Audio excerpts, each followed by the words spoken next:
मैं जब medical college में था तो मुझे किसी मेरे टीचर ने कहा था, why would you give a test where you know everything. एक प्रैक्टिस टेस्ट, खास तौर पे प्रैक्टिस टेस्ट की बात करो, this is related to practice test. कि प्रैक्टिस टेस्ट ऐसा नहीं होना चाहिए जिसमें आपको सारी चीजें आती हैं और आपने जो है ना मतलब एक सूडो कॉन्फिडेंस आ गया।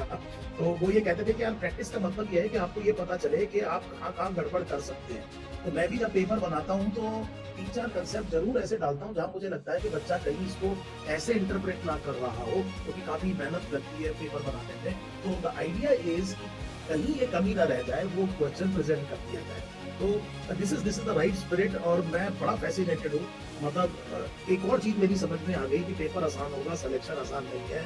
Hours and hours of practice is required. ये जो 700+ के बच्चे हैं, ये आधा पौना घंटे में यहाँ तक नहीं पहुंचे हैं। इन्होंने रोज सुबह शाम एक रिपीटेटिव वर्क, जो बोरिंग हो सकता है, आसान नहीं है सर। रोज बैठ करके क्वेश्चन को अटेम्प्ट करना, उसे एनालाइज करना, ये इतना रिपीटेटिव हो जाता है 90% will find it boring and 90% actually stop doing that. लेकिन ये डिसिप्लिन का इनका ट्रिब्यूट है कि दे एक्चुअली डिड इट। ये 2 इंसाइट तो आज मुझे मिली है सर इस चीज। गुड इवनिंग स्टूडेंट्स, हमारे साथ आदित्य है। आज ही आंसर की आई है। आदित्य बहुत ज्यादा खुश है क्योंकि आदित्य का स्कोर आ रहा है 700।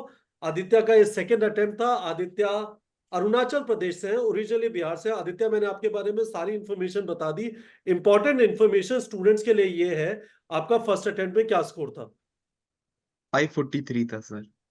आदित्य का फर्स्ट अटेम्प्ट में 543 था। शर्मा सर भी हमारे साथ हैं, आप सब लोग डॉक्टर शर्मा को जानते हैं।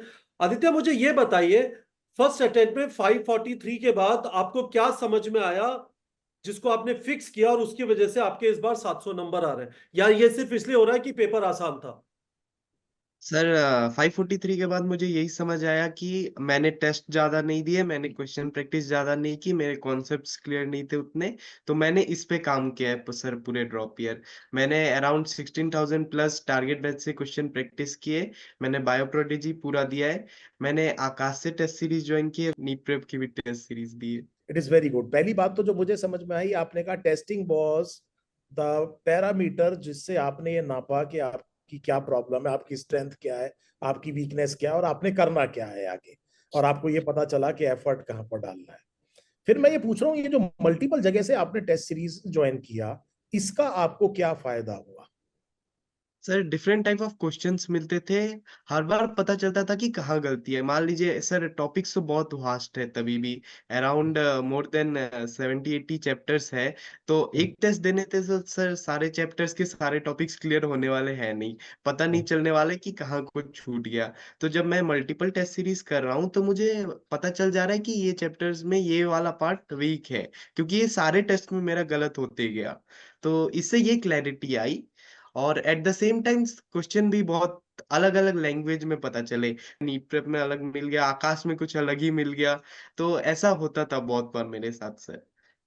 तो ये गुड। मैं स्टूडेंट्स को यहाँ पर एक इंपॉर्टेंट बात ये कहना चाहूंगा, what he is conveying is a very important message. NEET entrance exam में पेपर आसान हो सकता है पर लैंग्वेज नहीं होगी। मतलब लैंग्वेज जो है वो आपकी देखी दिखाई नहीं होगी। तो that may be a good good method to actually get prepared for NEET entrance. जी सर, कुछ कह रहे थे आप? Sir, it is also very very clear in my mind. हम लोग का एक फोकस हमारी टेस्ट सीरीज के अंदर, आदित्य ने टेस्ट सीरीज ज्वाइन की, टारगेट बैच से क्वेश्चन प्रैक्टिस किए, बायो प्रोडिजी की टेस्ट सीरीज की, मास्टर क्लास इन बायोलॉजी की। हमारी कंटिन्यूसली कोशिश एक ये जरूर रही है कि बच्चों को क्वेश्चन गूगल पे ना मिले। क्योंकि होता यह है कि जब आपके देखे दिखाए क्वेश्चन है, a lot of content in the market is ये वाला सेम ही टाइप के क्वेश्चन इधर उधर होते हैं, तो you are not really getting tested. क्योंकि नीट एग्जाम के अंदर आपका देखा हुआ क्वेश्चन नहीं आएगा, चाहे क्वेश्चन आसान है। बट आप यदि होप कर रहे हैं कि चॉइस 1 2 3 4, चॉइस नंबर 3 मार्क करनी है, क्वेश्चन पढ़ना नहीं है, that is not going to happen, right? मैं नो एक सर। एग्जांपल दे सकता हूँ 2024 से। मतलब बहुत सारे मैचिंग के क्वेश्चंस थे। अब मैचिंग में हाउ डू यू प्रिडिक्ट क्या पूछे? Correct. Match can be anything, it is a vast vast thing, है ना। और आसान थे, एक ही मैच किया आपका आ गया। लेकिन मैंने कहने का मतलब ये है कि वो क्वेश्चन एड वर्बेटिम नहीं आएगा कभी भी। This is very very important to understand कि आप जितना टेस्टिंग करेंगे। एक चीज मुझे और पूछनी है, यहां से मुझे एक और इंसाइट आ रही है। देखो Aditya, it is a feedback of good students like you that improves us, है ना। तो मेरा भी एंडेवर ये रहता है कि मैं आप लोगों की फीडबैक से अपने आप को इम्प्रूव करता चला जाऊं। तो मेरा मतलब ये है कि जब आपने पहले साल आपके 543 नंबर आए तो बायो में 300 से ऊपर तब भी होंगे आपके, एम राइट?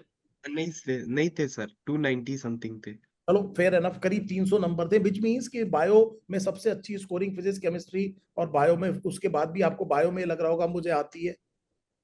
हाँ सर, लग रहा था कि बायो तो मेरी बहुत क्लियर है, बट फिर जब मैंने नीट 2023 दिया तो पता चल गया कि कुछ क्लियर नहीं है सर, 290 ही बने मेरे, तो बहुत डिसअपॉइंटमेंट हुआ था तब। पर पता चल गया था कि अब मुझे बायो में बहुत मेहनत करनी है। तो बायो में जब मेहनत करनी थी तो ये क्लियर हो गया कि एनसीईआरटी पे स्टिक करेंगे और बहुत सारे क्वेश्चंस करेंगे। मैं एक चीज से बड़ा अमेज होता हूँ, मुझे आपके चीजों से आपके इससे एक इंसाइट मिली है कि क्वेश्चन क्वेश्चन क्वेश्चन, जैसे फॉर एग्जांपल मान लीजिए आपने 543 जब स्कोर किया तो आपने body fluid and circulation chapter पढ़ लिया होगा एनसीईआरटी से, है हाँ ना, और सर। आपको आता भी होगा। अब उसे 15 बार पढ़ने के बजाय बेटर है कि आप 5 तरह से क्वेश्चन करें उसके ऊपर। सही जी बात है। सर। तो this is what I am trying to tell the students again, आपको एक बार अपने दिल में ये मानना पड़ेगा कि सिलेबस आपने पढ़ लिया है, अब आपको कितना आता है नहीं आता है वो टेस्टिंग से पता चलेगा। तो बेसिक आइडिया क्या है कि गो फॉर टेस्ट, टेस्ट को अवॉइड मत करिए। क्या मैं सही कह रहा हूँ आदित्य? जी सर, टेस्ट को अवॉइड करना ही नहीं है, क्योंकि आजकल जो नीट पैटर्न है, आजकल पेपर सिंपल आ रहे हैं, बट आप बार बार जब टेस्ट देंगे तो आपको आइडिया रहेगा कि कहाँ पे आप वीक रह गए, क्या हो गया। कि लास्ट में मैंने जब टेस्ट दिए थे तभी भी मेरे मार्क्स कम आ रहे थे। जैसे हम्म। अप्रैल मंथ में मेरे 628 आए, तब डिसअपॉइंटमेंट था कि क्यों आए मेरे 628। मतलब जस्ट अभी 700 मैंने छुआ था, नेक्स्ट टेस्ट में 628 आ गए। तो तब पता चला कि कहीं कहीं तो मिस्टेक्स कर रहा हूँ मैं, तो वो सब पे ध्यान देना फिर से स्टार्ट किया मैंने। तो इसका मतलब ये हुआ कि जब आपके 628 आए और आपने उस पेपर को एनालाइज किया तो आपको ये पता चला कि आई प्रिज्यूम ये पेपर हमारे वाला था। यहाँ आपके वाला था, नीट प्रिप वाला था। तो आपने जब उसको उसको आपने देखा तो आपको ये लगा कि नहीं यार ये इररिलेवेंट नहीं है, ये जबरदस्ती बनाया हुआ मुश्किल पेपर नहीं है, कुछ चीज ऐसी है जो मुझे अभी करनी है। और फाइनली बड़ी अच्छी बात है कि मुझे ये एग्जाम से पहले पता चल गया, और ये एक और आपकी जो जरूरत थी उससे पूरी हो गई। क्या ये सही है? हाँ सर, जैसे उस टेस्ट में मेरे बहुत फिजिक्स में कम मार्क्स आ गए थे, आई गेस 130 के अराउंड थे उस टेस्ट में मेरे मार्क्स। तो मुझे ओके। पता चल गया था कि फिजिक्स अगर मैं फास्ट कर रहा हूँ तो सिली हाँ, मिस्टेक्स बहुत ज्यादा हो जा रही है। बहुत तो बढ़िया, एट द एंड मेरा अब था कि बायोकेम से टाइम मैं निकालूंगा, फिजिक्स में ज्यादा टाइम दूंगा। तो बहुत नीट में मैंने ऐसा किया, 1 आवर 10 मिनट्स में मेरे बायो और केम खत्म हो गया और बाकी टाइम मैंने फिजिक्स में दिया। तो लकीली ये हुआ कि कुछ ऐसे सिली मिस्टेक्स नहीं हुआ। तभी भी मेरे 2 सिली मिस्टेक्स हो गए फिजिक्स में। पर बढ़िया। सर एट द एंड मैंने बचा लिया। हाउ डज इट मैटर, है ना? हाँ सर, जो very good. How does it matter, हाँ।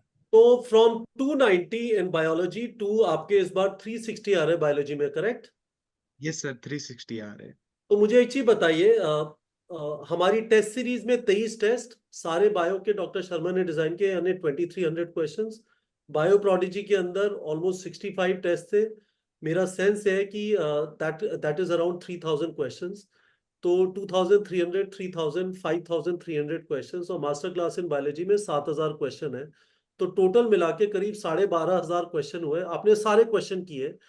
आपने हर एक क्वेश्चन में जो कुछ भी गलत हुआ उसका एक्सप्लेनेशन भी सुना, शर्मा सर के ऑडियो एक्सप्लेनेशन? हाँ सर, जो जो क्वेश्चन गलत होते थे ऑडियो एक्सप्लेनेशन सुनता था, अनटिल एंड अनलेस वो की सिली मिस्टेक है बहुत बड़ी वाली, तो ऑडियो एक्सप्लेनेशन सुनता था। गुड। तो मुझे एक चीज बताओ, क्या स्पेशल लगा शर्मा सर के क्वेश्चंस के अंदर जो बायो के क्वेश्चन डिजाइन किए जा रहे थे, जो आप प्रैक्टिस कर रहे थे? सर शर्मा सर की क्वेश्चन में ये था कि एनसीईआरटी कवरेज अच्छा था और टाइप्स ऑफ क्वेश्चन बहुत अच्छे थे। जैसे वन लाइनर्स थे, मल्टीपल चॉइस क्वेश्चंस थे, मतलब multiple statement questions, assertion reason थे। तो ऐसा था कि एट द एंड मेरा असर्शन रीजन और मल्टीपल स्टेटमेंट जो क्वेश्चंस थे वो बहुत परफेक्ट हो गए थे। तो रेयरली ऐसा होता था कि मैं कुछ सिली मिस्टेक कर दूं या कुछ ना पढ़ूं। असर्शन रीजन तो ऑलमोस्ट मेरा ठीक हो गया था सर, क्योंकि 2023 में मेरे असर्शन रीजंस बहुत गलत हुए थे, बट एट द एंड 2024 के एंड में आते आते अब नहीं हो रहे थे असर्शन रीजन गलत। या बहुत बढ़िया, बहुत बढ़िया। तो फाइनल मेरा क्वेश्चन आपसे ये है आदित्य, क्या आपने अपने फर्स्ट अटेम्प्ट के अंदर जब आपके 543 आते तब आपने टेस्ट नहीं लिखे थे, बहुत कम लिखे थे, कितने टेस्ट लिखे थे? सर लेस देन 30 लिखे थे, पर तभी भी लिखे तो थे सर। लिखे थे तो आर यू सेइंग कि 30 टेस्ट आर नॉट सफिशिएंट? हाँ नो सर, आजकल जो सिनेरियो हो गया, अब 30 टेस्ट से शायद नहीं फिजिबल है, उससे ज्यादा लिखने पड़ेंगे आपको। और शायद आपने पिछले बार जो टेस्ट लिखे वो वैसे टेस्ट थे जहां पे देखे हुए क्वेश्चन थे, तो उनसे जो आपके नंबर आ रहे थे उसको कितने नंबर आते थे आपके उन टेस्ट में? हाँ, उन टेस्ट में भी मेरे सर अच्छे नंबर आ जाते थे, 640 650 तभी भी आ रहे थे। पर उनसे क्लियर इंडिकेशन नहीं मिला, क्योंकि एग्जाम के अंदर 543 है। हाँ सर, बहुत डिसअपॉइंटमेंट था लास्ट ईयर की। 640 650 आने के बाद भी सर सिलेक्शन नहीं होना was a setback sir for me. But तो फिर आपको मैंने क्या लगा ध्यान दिया रीजन कि क्या? मैं इस चीज को स्पेसिफिकली पूछना चाहता हूँ, 646 उधर आ रहे थे, इधर 543 आए, तो इसका आपका क्या एनालिसिस था? What why do you think that happened? Sir ऐसा था कि बहुत अच्छा मेरा प्रैक्टिस था नहीं, और बहुत सारे कॉन्सेप्ट्स जो थे वो वीक रह गए थे। कि बायोलॉजी की एनसीईआरटी जो मैंने कर रखी थी, उसके सिवा भी एनसीईआरटी में ऐसा था कि बहुत सारे टॉपिक्स थे, क्वेश्चन प्रैक्टिस नहीं था, तो असर्शन रीजन गलत होते चले गए, और ज्यादा टेस्ट नहीं तो, दिए थे तो। तो समझ गया, तो टेस्ट के अंदर फिर मार्क्स कैसे आ रहे हैं? टेस्ट में भी नहीं आने चाहिए फिर नंबर? हाँ सर, टेस्ट में आ गए क्योंकि बहुत सारे क्वेश्चंस देखे हुए थे मैंने शायद टेस्ट में, तो मैं जब आज उन टेस्ट को एनालाइज करता हूँ तो ये तो ऐसे मार्क कर दिया, ऐसे मार्क कर दिया, क्योंकि मैंने ये सब क्वेश्चंस ऑलरेडी देखे हुए थे, रिपीटेड क्वेश्चंस थे। That is the problem. Good. Students, आपके सामने आदित्य है। आदित्य इस समय पे अरुणाचल प्रदेश के अंदर है, इनके डैड बीएसएनएल में है, he is posted there. Originally Aditya Bihar से है। फर्स्ट अटेम्प्ट में स्कोर 543 था, सेकंड अटेम्प्ट में 700 है। ही practice a lot of questions. इन्होंने 100 से ज्यादा टेस्ट लिखे इस बार। और इनका स्ट्रॉन्ग रिकमेंडेशन उन सारे स्टूडेंट्स के लिए जो ड्रॉप कर रहे हैं वो ये है, खूब सारी प्रैक्टिस करो, सिलेबस कंप्लीट करो और टेस्ट दो। टेस्ट के थ्रू आपको आइडिया लगेगा कि कहाँ पे फोकस करना है, कहाँ पे रिवाइज करना है। Aditya, fantastic talking to you. Doctor Sharma, आपका एक और स्टूडेंट जिसके 700 प्लस आ रहे हैं, आपने आदित्य से 12,500 क्वेश्चन बायोलॉजी में मैं तो पहले प्रैक्टिस। ये पहले पहले तो मेरे को अमेजिंग बिल्डरमेंट ये है कि ये बना दिए, और अभी जो है मैं फिर इन दी प्रोसेस ऑफ अपग्रेडिंग हूँ। पूरी किताब मैंने काफी कुछ राशनलाइज की है। उसके अलावा जो है नई एक टेस्ट सीरीज बना रहे हैं। तो कहने का मतलब ये है कि मैं जब मेडिकल कॉलेज में था तो मुझे किसी मेरे टीचर ने कहा था, why would you give a test where you know everything. Correct. एक प्रैक्टिस टेस्ट, खास तौर पे प्रैक्टिस टेस्ट की बात कर रहा हूँ। This is related to practice test. कि या प्रैक्टिस टेस्ट ऐसा नहीं होना चाहिए जिसमें आपको सारी चीजें आती हैं और आपने जो है ना, मतलब एक सूडो कॉन्फिडेंस आ गया। तो वो ये कहते थे कि यार प्रैक्टिस का मतलब ये है कि आपको ये पता चले कि आप कहाँ कहाँ गड़बड़ कर सकते हैं।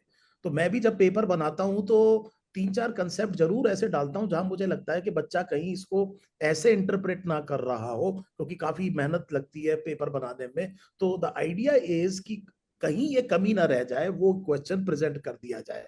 तो this is the right spirit, और मैं बड़ा फैसिनेटेड हूँ। मतलब एक और चीज मेरी समझ में आ गई कि पेपर आसान होगा, सिलेक्शन आसान नहीं है। Hours and hours of practice is required. ये जो 700 प्लस के बच्चे हैं, ये आधा पौना घंटे में यहाँ तक नहीं पहुंचे हैं। इन्होंने रोज सुबह शाम एक रिपीटेटिव वर्क, जो बोरिंग हो सकता है, आसान नहीं है सर। रोज बैठ करके क्वेश्चन को अटेम्प्ट करना, उसे एनालाइज करना, ये इतना रिपीटेटिव हो जाता है, 90% will find it boring and 90% actually stop doing that. लेकिन ये डिसिप्लिन का इनका ट्रिब्यूट है कि दे एक्चुअली डिड इट। ये दो इंसाइट तो आज मुझे मिली है सर इस चीज में। एक्स्ट्रॉर्डनरी है, यूर राइट। मैं शर्मा सर की इस चीज को रिपीट कर देता हूँ सारे एस्पिरेंट्स के लिए, चाहे वो ड्रॉपर हो चाहे फर्स्ट अटेम्प्टर हो। पेपर आसान है, तैयारी आसान नहीं है। It will still require a lot of hard work, because at the end of the day that paper is easy for all the 24 lakh aspirants. Yes, yes, yes. How will you Hmm. score 700 when 50% of the people will still score less than 160 marks this year, sir? Right? That is Yes, going to yes. be 50% time. Fantastic, Aditya. Congratulations again. हमारी तरफ से, मेरे तरफ से, doctor Sharma की तरफ से, give our regards to your parents. I'm sure they have worked very hard. They must be very happy. Give our regards Yes. to your other teachers. and congratulations again. बहुत बहुत बधाई हो। Thank you, sir. Thank you so much, thank you.